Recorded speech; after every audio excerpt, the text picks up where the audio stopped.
Hi guys! Another day, another vlog. So today, hindi na ako pumasok sa trabaho kasi pauwi na ako ng Pinas tomorrow.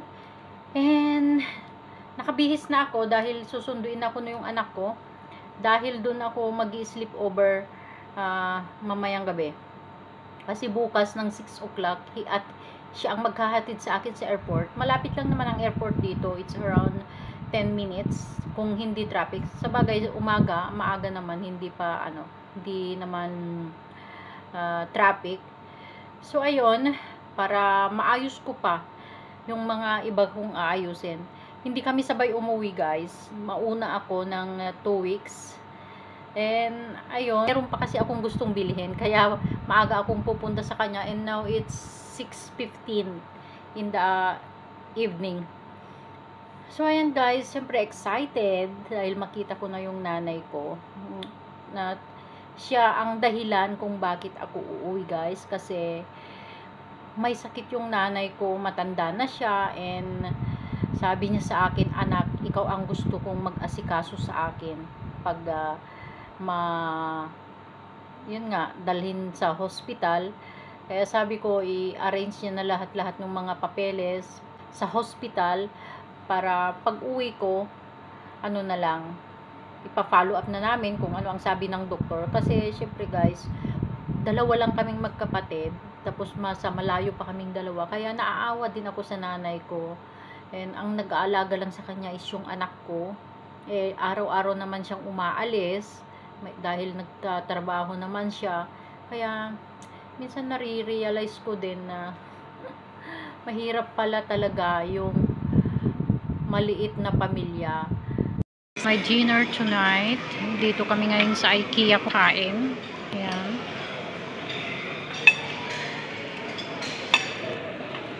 My favorite salmon.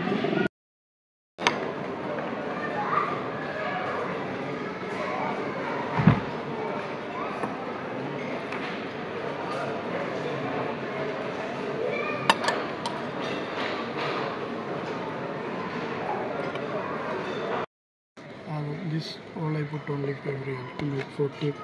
Thank you.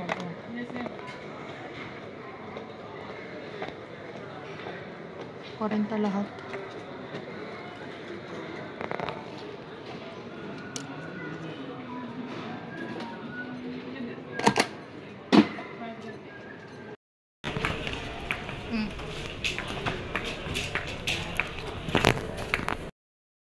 Cash भी जाती है कैश ही है वही कैश है अभी cash Good morning guys, hindi ako nakatulog ng maayos today kasi wala naman akong iniisip, pero ewan ko ba, ganito yata yung feelings ng magta-travel ka na kahit hindi ka naman nag-iisip, talagang hindi ka makakatulog. And wala naman nag-iingay. Tsaka itong mga nangyayari ngayon is yung feeling excited, tapos nervyos. Kaya tingnan nyo guys.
and a safe journey onwards to all connecting passengers. Thank you and hope to see you soon on board. Welcome Philippines!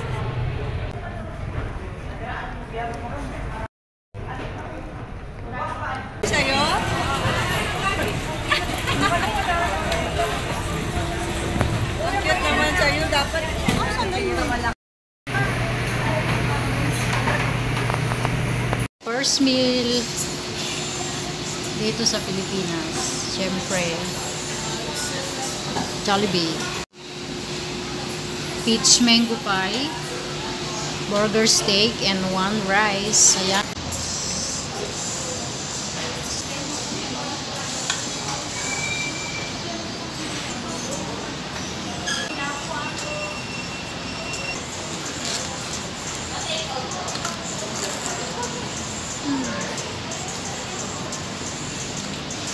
Sarap.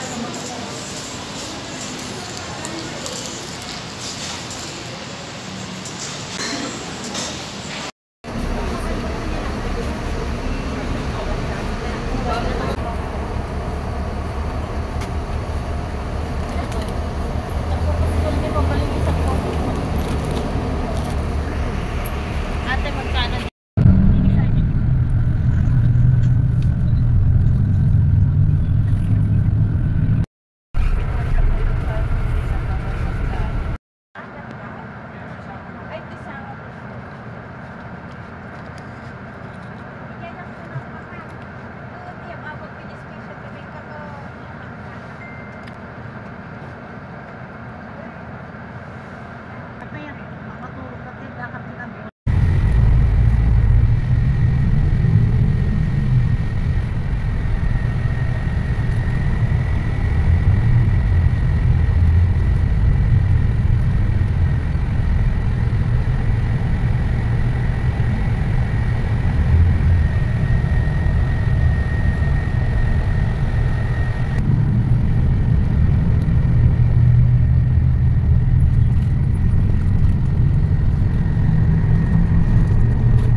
Guys, first day here in Pinas. Ayan, hello Philippines.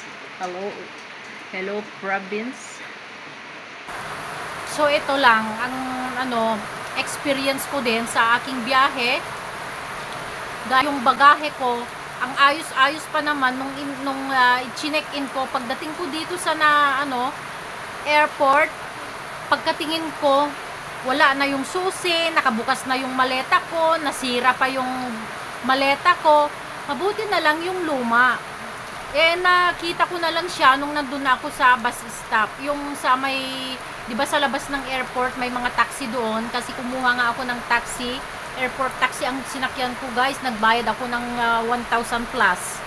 At least, safe naman ako. Pero yun nga lang, papahinga pa ako, guys. Kasi, ano pa ako, nagre-recover pa yung aking katawan sa sobrang pagod ko.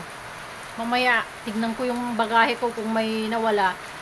Pero nung napansin ko kasi, nandun ako sa labas, pinicturan ko, tapos pinakita ko talaga dun sa mga airport staff, ang tanong nila sa akin kung may nawala ba. Sabi ko, ayaw ko nang kalkalin dahil pagod na pagod ako, guys, at saka nagmamadali ako para makakuha ako ng bus na papunta dito sa probinsya. Kaya hindi na ako nagtagal doon. Bahala na kung yung mga gamit ko ay nawala. At least yung mga importante, hand carry ko. Kung yung mga ng mga pamigay ko sa mga kamag-anak ko, okay lang yun kahit na mawala na, guys. So, yan lang ang kwento ng aking biyahe. Sobrang pagod nga. Antok na antok. And, ayan. First day ko pa lang, kaya wala pa akong masyadong mga ganap ngayon. At least, nakatikim ako. Pagdating ko, guys, kumain talaga ako ng maraming rice at saka dinengdeng. Eh, syempre. Yan lang, guys. Pasensya na kung siguro maririnig nyo yung lagatak ng ulan dahil sobrang lakas ng ulan dito sa amin ngayon. So, ayan yan. See you again on my next video. Thanks for watching.